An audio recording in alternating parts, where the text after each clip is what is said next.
তার মানে গোবিন্দ বলছেন আমাকে না ভজলে আমি তাকে ভজন ফল দেব না। এটাই তো এই শ্লোকের অর্থ কি দাঁড়ায়, যে যথাম্মাং প্রপদ্যন্তে ততৈব, আমাকে ভজলে তবে আমি ভজনের ফল, না ভজলে ভজনের ফল দেব না। কিন্তু সেই কৃষ্ণ যখন রাধার ভাবকান্তি নিয়ে গৌর হয়ে এলেন, ব্রজের কৃষ্ণই তো গৌর হয়ে এলেন, রাধারানীর ভাবকান্তি নিয়ে তো এলেন, রাধা ভাবোদ্যুতি নিয়ে এলেন। সেই একই কৃষ্ণ যখন রাধা ভাবটা নিলেন, গৌরকান্তি হলেন, সেই রাধা ভাবদ্যুতি নিয়ে তিনি কি বললেন, মাগে বা না মাগে কেহ, পাত্র বা অপত্র, শুধু জানে এই দিব মাত্র। যে কৃষ্ণ ভগবান গীতাতে বললেন আমাকে যে যেভাবে ভজে আমি তাকে সেইভাবেই ভজনের ফল দান করি, না ভজলে আমি তাকে ফল দেই না। সেই কৃষ্ণ রাধা ভাবকান্তি নিয়ে কত করুণায় বিগলিত হয়ে বলছেন, কেউ আমার কাছে চাক আর না চাক, সে পাত্র বা অপত্র আমি বিবেচনা না করেই তাকে দিয়ে দেব। রাম আদি অবতারে ক্রোধে নানা অস্ত্র ধরে অসুরের করিলা সংহারে, এবে অস্ত্র না ধরিলা প্রাণে কারো না মারিলা, চিত্ত শুদ্ধি করিল সবারে।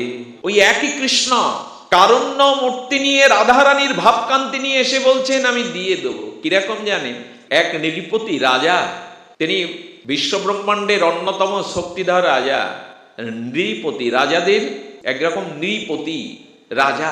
তিনি একদিন মদ পান করেছেন। রাজাদের তো একটু মদিরা পানের আসক্তি থাকে। মদ পান করে ঢুলতে ঢুলতে, মদের একটা মাদকতা আছে তো, ঢুলতে ঢুলতে এসে দেখে তার সেবকরা দুস্থ মানুষের চাল ডাল রিলিফ দান করছে। রাজা এসে বলছে এই আজ আমি দান করব, সরে যা।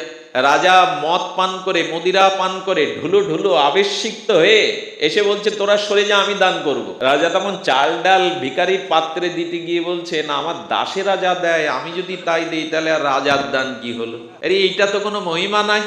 মদ পান করে মদমত্ত হয়ে চিন্তা করছেন রাজার দান আর রাজার সেবকের দান চাল ডাল দেয় কি রাজা? এই ভিখারিগণ, কাঙালগণ আমার সাথে এসো তো।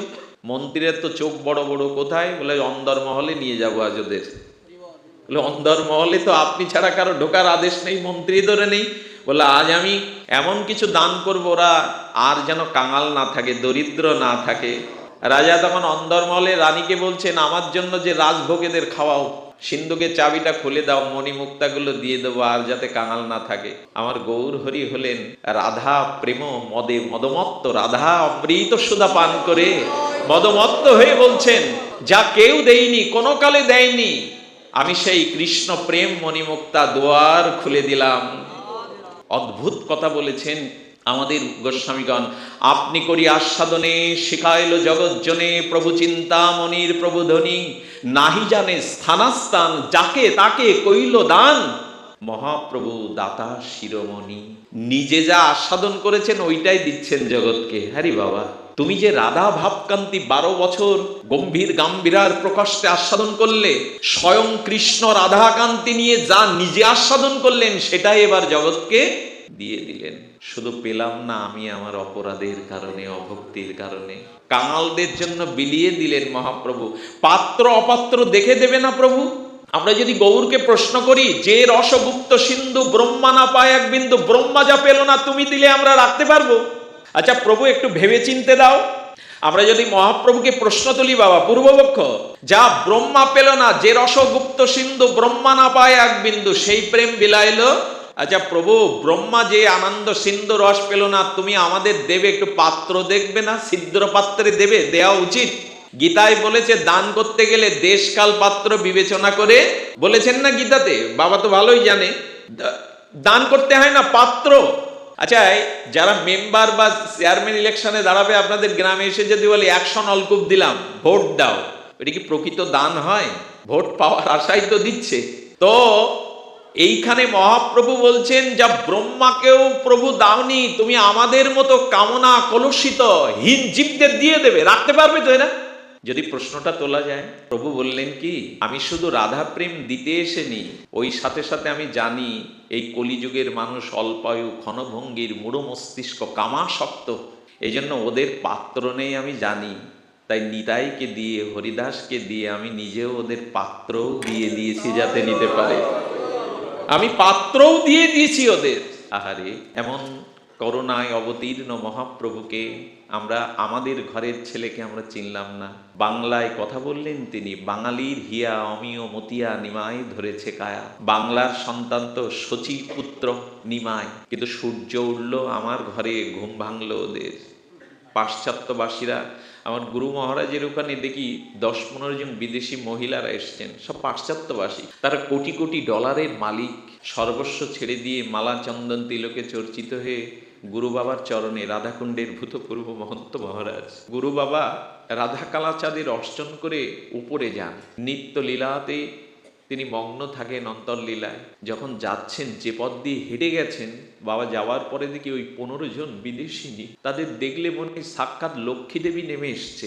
যে পথ দিয়ে হেঁটে গেল ধুলা তো নাই, কিন্তু যে পথ দিয়ে হেঁটে গেছে চোখের জলে সেই ধুলাতে পড়ে পড়ে কাঁদছে। আমি দূরে দাঁড়িয়ে নিজেকে ধিক্কার দিচ্ছি, দেখ রে দেখ, সেই বিলাস বৈভব, মদ জুয়া ছেড়ে, নাইট ক্লাবে নৃত্য ছেড়ে কাঙালিনীর ন্যায় রাধারানীর চরণে ব্রজধূলি মাখবার জন্য এদের কত আকুতি, একে অপরকে জড়িয়ে ধরে কাঁদছে। আমাদেরই শুধু ঘুম ভাঙল না।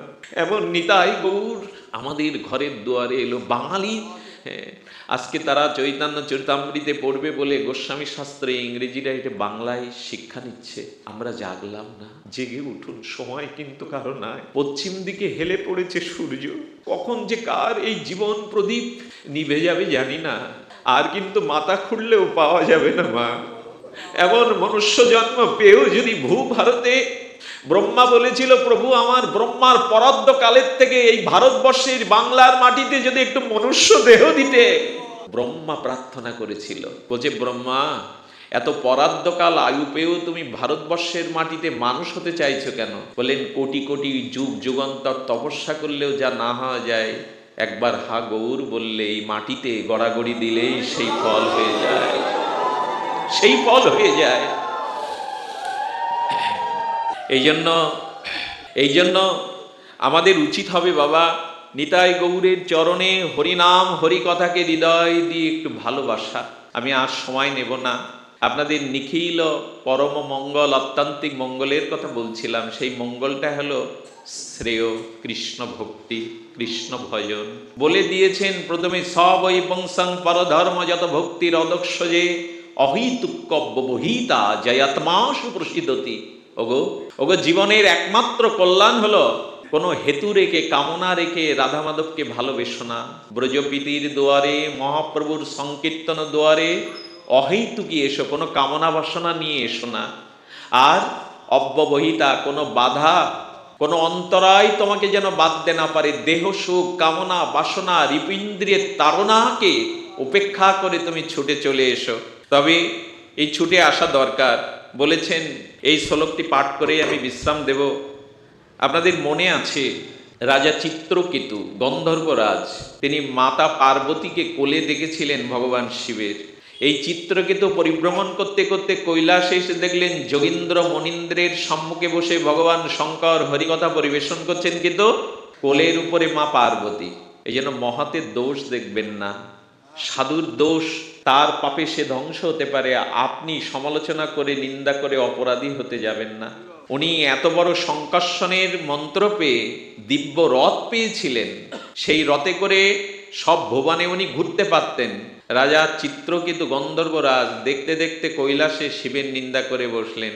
হরি কথা বলছো, অমৃত তত্ত্ব কথা বলছো, সামনে সব ব্রহ্মর্ষি দেবর্ষিরা বসে, আর নিজের স্ত্রীকে কোলে বসিয়ে হরিকথা বলছো, নামিয়ে দিতে পারলে না? আসলে ভগবান শঙ্কর মা পার্বতীকে কোলে নিয়ে হরিকথা বলছেন কেন জানেন? ওনার স্ত্রী পুরুষ ভেদ জ্ঞান নেই। আর 55 হরিকথা বলতে বলতে অভেদ দর্শনে কে তার কোলে আছে এই দর্শন তার নাই, কিন্তু উনি দোষ দেখে ফেললো, স্ত্রীটাকে কোলে নামিয়ে হরিকথা বলতে পারছো না।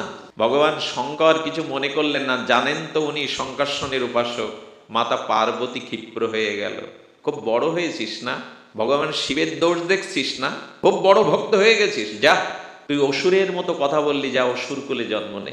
পার্বতী মা অভিশাপ দিলেন, ভাগবতেরই কথা। অভিশাপ দেওয়ার পরে এসে মাকে প্রণাম করছে। মাকে প্রণাম করে চিত্রকেতু বলছেন, মা তোমার এটা অভিশাপ নয়, আশীর্বাদ। আরো আশীর্বাদ করো, যে কুলেই যায়, যেখানেই যায়, যেন গোবিন্দ ভক্তি আমার রুদ্ধ না হয়ে যায়।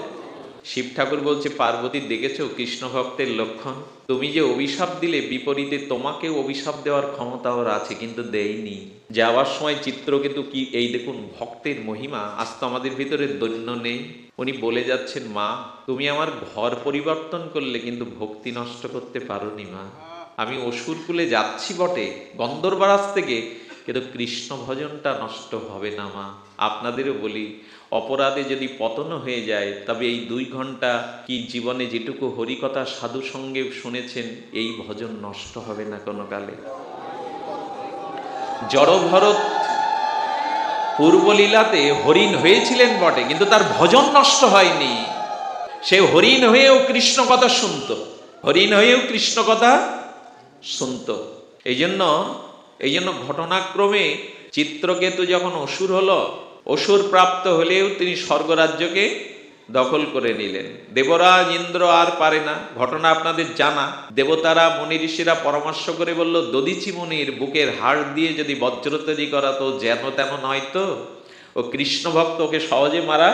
দধিচি মুনি আত্মত্যাগে বুকের হাড় দিয়ে বজ্র তৈরি হলো বটে। বজ্র নিয়ে দেবরাজ ইন্দ্র যখন দাঁড়িয়েছে, ও তো কৃষ্ণ ভক্ত, ওকে দেখে বজ্র ছাড়তে পারছে না। ও ভাবছে বজ্র যদি মিস হয়ে যায়, তাহলে তো আমাকেও ছাড়বে না। আসলে কৃষ্ণকে যদি আমরা বলি, তোমার একটা ভক্তকে দেবরাজ ইন্দ্র বজ্র দিয়ে মারছে গোবিন্দ, তুমি কিছু বলবে না? গোবিন্দ বলছেন, পার্বতীর কিছুটা অভিশাপে অসুর কুলে এসছে, আমি চাই আমার ভক্ত খুব দ্রুত ওই সব কুল ছেড়ে আমার চরণে চলে আসুক। আমি প্রেরণা দিয়ে ইন্দ্রকে বজ্র নিয়ে পাঠিয়েছি, যাতে দ্রুত আমার চরণে আসতে পারে। তো যখন বজ্রটা কাঁপছে, তখন গোবিন্দ সামনে এসে দাঁড়িয়েছেন। প্রাণনাথ, এসেছো তুমি? খুব মার্মিক একটা প্রার্থনা, আমি খুব বেশি আলোচনা এটা করিনি, এটা আমার খুব হৃদয় ছুঁয়ে যায়। গুরু বাবা আস্বাদন দিয়ে গেছেন, কোন কবে অমৃতাক্ষরে। তখন বৃত্রাসুরের মরার ভয় নেই তো, গোবিন্দ ভক্তরা তো মৃত্যুকে ভয় পায় না। সামনে তারা গোবিন্দকে দর্শন করে মৃদুমন্দ হাসছে। কি চাই তোমার? ভগবান বলছেন, কি চাই? বৃত্রাসুর, কি চাই তোমার? বললেন, না প্রভু। কি চাই বললেন? বললেন, না না কপৃষ্ট, না পরমেষ্ট, না সার্বভৌম রসাদিপট্টম। আহা, এমন প্রার্থনা ভাগবতে বিরল, খুব অমৃত শ্লোক। ন যোগসিদ্ধির পুনর্ভবৌ সামঞ্জস্য যা বিহারস্য কাংক্ষে। আমি চাই না প্রভু, আমি ইন্দ্রপদ পেয়েছি, ব্রহ্মাপদ চাই না। আমি রসাধিপতি ব্রহ্মাপদ চাই না। আমি যোগ সিদ্ধি চাই না। কি চাই প্রভু? শুধু শুধু বিরহের দ্বারা আত্মী দিয়ে যেন তোমার ভজন করতে পারি।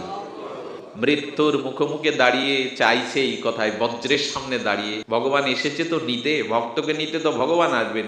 আপনাদের একটা কথা বলি, এই যে মৃত্যুর পরে আজকাল শ্রাদ্ধ ব্যবস্থা নিয়েও বেশ দ্বন্দ্ব বাড়ছে। ব্রাহ্মণ শ্রাদ্ধ না বৈষ্ণবীর শ্রাদ্ধ, এমন একটা সমাজে এখন হচ্ছে। তবে নিরামিষ শ্রাদ্ধটাই কাঙ্ক্ষিত।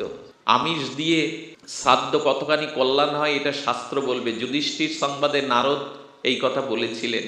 তবে আপনাদের একটু নিবেদন করি, বৈষ্ণব শ্রাদ্ধ কি ব্রাহ্মণ শ্রাদ্ধ, আমিষ শ্রাদ্ধ কি নিরামিষ শ্রাদ্ধ, এটা দ্বিতীয়। প্রথম হলো কি, আপনার মৃত্যুর পর শ্রাদ্ধ তর্পণ করে কোন সন্তান আত্মীয় আপনাকে উদ্ধার করবে, এই আশায় না রেখে নিজের উদ্ধার নিজেই করে চলে যান। গীতায় বলছে, মৃত্যুর পরে কে আপনার শ্রাদ্ধ শান্তি তর্পণ করবে?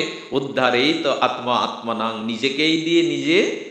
কত বড় কথা বলেছে বলুন তো গীতাতে। নিজেই নিজে কে কে করবে শ্রাদ্ধ শান্তি? বলে, ওই কুলে যদি বৈষ্ণব ভক্ত না জন্মায়, শুদ্ধ গৌড়ীয় বৈষ্ণব না জন্মায়, যাত্রার হাতে তর্পণ শ্রাদ্ধ কাজ দেবে না। নিজের উদ্ধার নিজেই করে যান। এই দেখুন কি চাইছেন মৃত্যুর আগে ভক্ত, না নাক পৃষ্ঠায় না পরপৃষ্ঠায় রসাধিপট্টম। আমি ব্রহ্মপদ চাই না, আমি বৈকুণ্ঠ পথও চাই না। ভগবান বিরহের দ্বারা তোমাকে ভজন করতে চাই। একটা বিরহ শব্দ দিয়েছেন, বিরহস্য কাংক্ষে। আমি বিরহের দ্বারা তোমায় ভজন করতে চাই। বিরহটা বললেন কেন? ভজনের মধ্যে একটু আরতি না থাকলে, ব্যথা না থাকলে ভজনটা তার চরণে পৌঁছাতে বিলম্ব হয়। ব্যথা চাই বাবা, একটু বিরহ চাই। সেই বিরহটা কি এইবার বলছেন, আশ্চর্য, অভূতপূর্ব। কিভাবে তবে ডাকতে চাও? ভগবান বেত্রাসুরকে বলছে, কিভাবে ডাকতে চাও, আমাকে কিভাবে ভজন করতে চাও? অজাত পক্ষ ইব মাতারাং। আমি এত বড় শব্দ আর পাইনি। যেখানে বেত্রাসুরের কথা আছে সেটি ভাগবত বলেছেন, বলছেন কি, অজাতপক্ষ ইব মাতারং খগা। আহা, শুনছেন তো? একটু হৃদয়ে যাক কথাটা। বেত্রাসুর ভগবানকে ডেকে বলছেন, ভগবান বলছেন তুমি কিভাবে আমাকে ভজনা করতে চাও? কিভাবে জানো প্রভু? অনেক দিন ডিমে তা দিয়ে দিয়ে মা পাখিটা ডিম থেকে শাবক প্রস্ফুটিত হয়েছে সদ্য। পাখির বাচ্চাটা বেরিয়েছে ডিম থেকে, মা খাদ্য আনতে উড়ে চলে গেছে। বাচ্চাটার খাদ্য দরকার, শস্য দানা দরকার। মাকে বাসায় না পেয়ে চোখ ফোটেনি, পাখাটা মেলেনি। ওই পাখিটা যেমন আত্মবিরহে কিচির মিচির করে মাকে খোঁজে, আমি ওইভাবে তোমাকে ডাকতে চাই। আহা, কি প্রার্থনা ভগবতীর! অজাতপক্ষৈব মাতরং খগা। কল্পনা করা যায় মা এই কথা? আমরা পারি তো? আমাদের বুকে ভগবানকে পাওয়ার জন্য এই বিরহ নেই। এই বিরহ নেই বলেই তো পারি না। চোখের জল যদি কৃষ্ণ কথায় পড়ে, হরি নামে পড়ে, জানবেন অনেক জন্মের বোঝা নেমে গেল। ললিতা বলেছিল, গোবিন্দ তোমার বিরহে যখন কৃষ্ণ বলে কেউ চোখের জল ফেলে, ওই জলটা শুকালে একটা পথ তৈরি হয়ে যায়, একটা রেখা তৈরি হয়ে যায়। ওই পথ বেয়ে গোবিন্দ ভক্তের হৃদয়ে আসে। বাবা, যিনি ভাগবত পাঠ দিচ্ছেন তিনি এই জায়গাটা আজ ধৌত করেছেন না? অনন্ত জন্মের পাপের জন্য তো ভগবানে ভক্তি আসে না, তো চোখের জলটা বিধৌত করে দেয়, একটা পথ রচনা করে দেয়। তবে যদি জল না আসে তবে জানতে হবে কোথাও না কোনো অপরাধ লুকিয়ে আছে, কোথাও না কোনো অপরাধ লুকিয়ে আছে।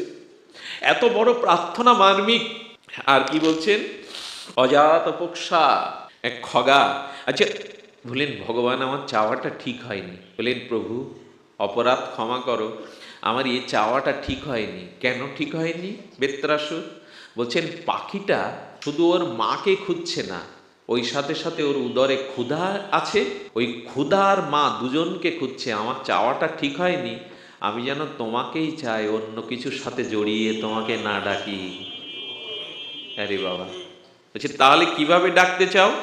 স্তনাং যথা বৎসতর ক্ষুধার্ত। কতগুলো মনে হয় হৃদয়ে বাঁধিয়ে রাখি। বেত্রাসুর বলে চলেছেন স্তনাং যত বৎসতর ক্ষুধার্ত। বলছেন এইবার কিভাবে চাও বলো? বলেন চাই প্রভু, সকালবেলা গোয়াল থেকে রাখাল এসে মা গাভীটা খুলে নিয়ে গেল, আর ছোট্ট যে বাছুরটা সদ্য হয়েছে 2-10 দিন, বাছুরটাকে বেঁধে রেখে গেল। অতটুকু বাছুর তো মার সাথে নিয়ে যাওয়া যাবে না।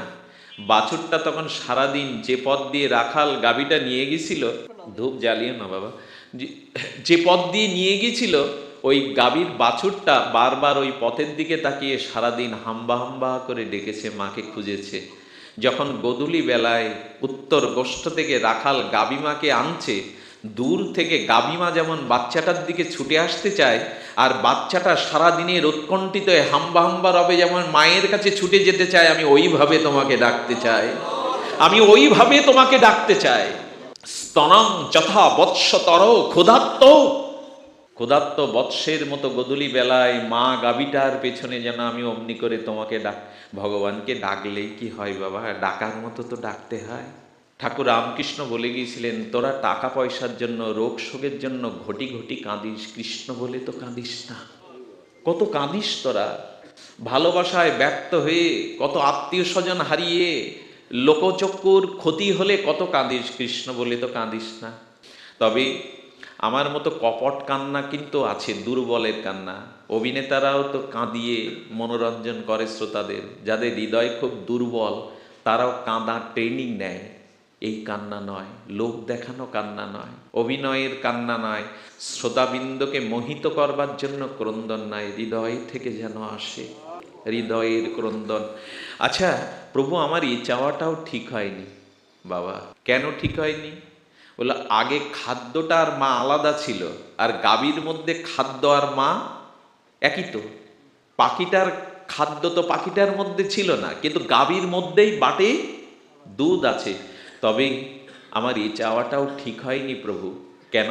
বেত্রাসুর বলছেন প্রভু শুধু মায়ের প্রতি লক্ষ্য না বাছুরটা, দুধের প্রতিও লক্ষ্য।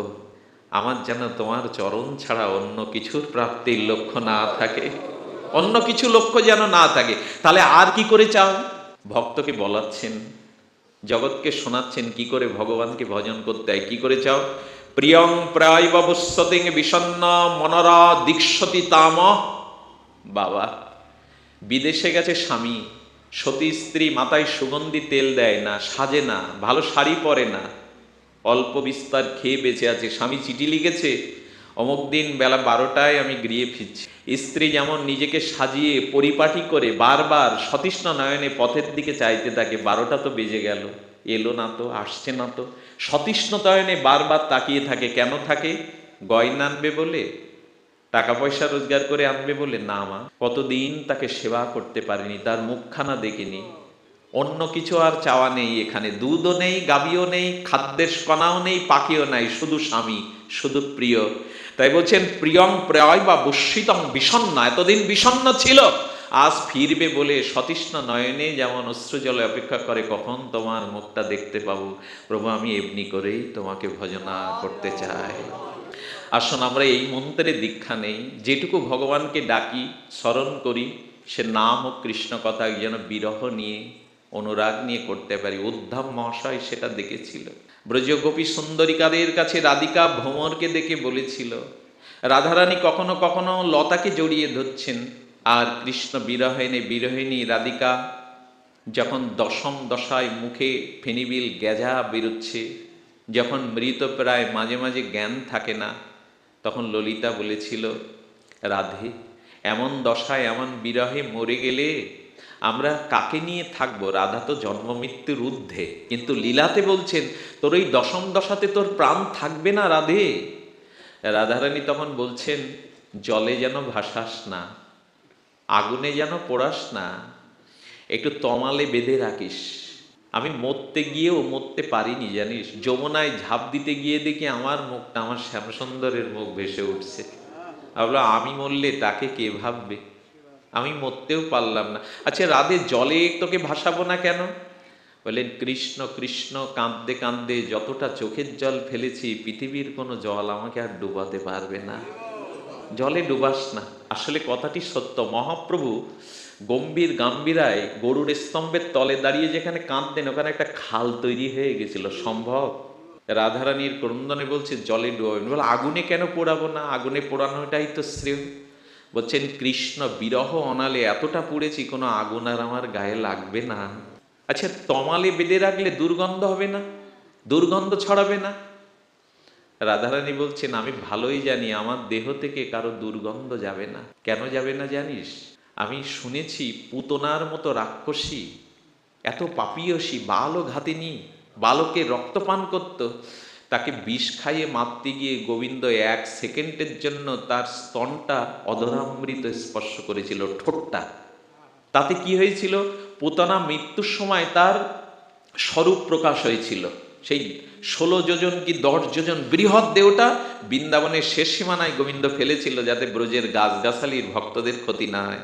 ব্রজবাসীরা ওই দীর্ঘ পুতনার পাপীয়সীর দেহটা খণ্ড খণ্ড করে অনেকগুলো চিতা জ্বালিয়ে দিয়েছিল, সৎকার করতে হবে। কিন্তু চিতার থেকে দেখলো একটা দিব্য পবিত্র গন্ধ ভেসে আসছে। পূর্ণমাসী দেবী বলল, অমন বালঘাতিনী কৃষ্ণকে হত্যা করতে গেল যে, তার অঙ্গটা গোবিন্দ একটু অধর দিয়ে ছুঁয়েছিলেন, তাতে মৃত পুতনার চিতা থেকে দিব্য গন্ধ ভেসে আসছে। যদি যদি 1 সেকেন্ড একটু গোবিন্দের অধরামৃত স্পর্শে পুতনার দেহটা এত পবিত্র সুগন্ধ হয়, আমি তো কৃষ্ণকে আমার হৃদয়ে রেখেছি সারা জীবন, আমার গন্ধ হতে তো বেরোবে না। পারব তো এমন করে ভজনের আত্মি, পারব তো? আপনাদের কাছে আজ এখানেই ভাগবত কথা রাখছি। একটা অনুরোধ, 5 মিনিট একটু আপনাদের বসতে হবে কষ্ট করে।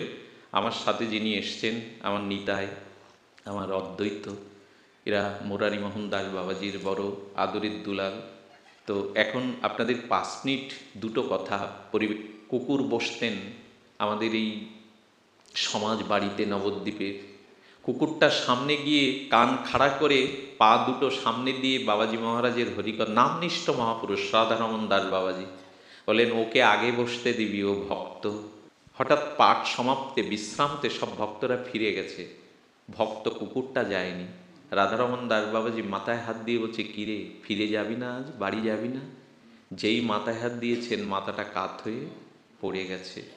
বাবাজি মহারাজ ফুপিয়ে ফুপিয়ে কুকুরটাকে বুকে নিয়ে কাঁদছেন, তোর মতো ভাগ্য তো আমার হবে না রে। হরি কথা শুনতে শুনতে নিত্যলোকে চলে গেলি, আমায় আশীর্বাদ করে যা, আমিও যেন হরিকথা সাধু সঙ্গে এমনি করে প্রাণ ত্যাগ করতে পারি, আমাকে আশীর্বাদ করে। নাম নিষ্ঠ মহাপুরুষ কুকুর বুকে নিয়ে কাঁদছে, বৈষ্ণবের কি মহিমা। উনি বললেন কি আমার ভক্তের মহোৎসব করব। উনি পাড়ায় পাড়ায় নগরে নগরে যত কুকুর দেখেন গলায় কাপড় দিয়ে বলেন কি আপনারা আসবেন, মহাপ্রভুর ভোগরাগ হবে, আমার ভক্তের মহোৎসব হবে।